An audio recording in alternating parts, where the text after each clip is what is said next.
sababu wanaelezea wanawachuoni ya kwamba Hussein alikuwa anapenda madaraka, na hii sio tusi. Kama ukizungumza hivyo utakuwa umemdharau mjukuu wa Mtume sallallahu alaihi wasallam. Hapana, katika historia Hussein alikuwa anatamani awe ni kiongozi, na Allah sasa akajalia Hussein hajawahi kuwa kiongozi hata wa nyumba 10, tajilia mbali uongozi wa khalifa. Ule uongozi wa nyumba 10 pia kwamba ni balozi wa nyumba 10 katika historia hajawahi kupata, wala hajawahi kuwa kiongozi hata wa jeshi, kwamba sasa kuna jeshi limetolewa, bwana Hussein wewe utakuwa ni kiongozi, hajawahi kupata. Hili halimtwezi wala halimshushi daraja yake. Tunalizungumza hili kwa sababu mashia wao wanaamini ya kwamba Hussein alikuwa ni kiongozi.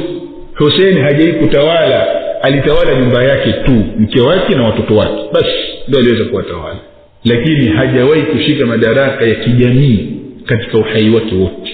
Na ndio maana tutakuja kuona huko mbele, sawa, kitu kikubwa ambacho kilipelekea mauaji ya mjukuu wa Mtume Muhammad sallallahu alaihi wasallam ni kupenda madaraka. Na hili jambo kama tutakavyoona huko mbele, kaka yake alikuwa kimnasihi sana kwamba achana na haya mambo ya uongozi, achana nayo,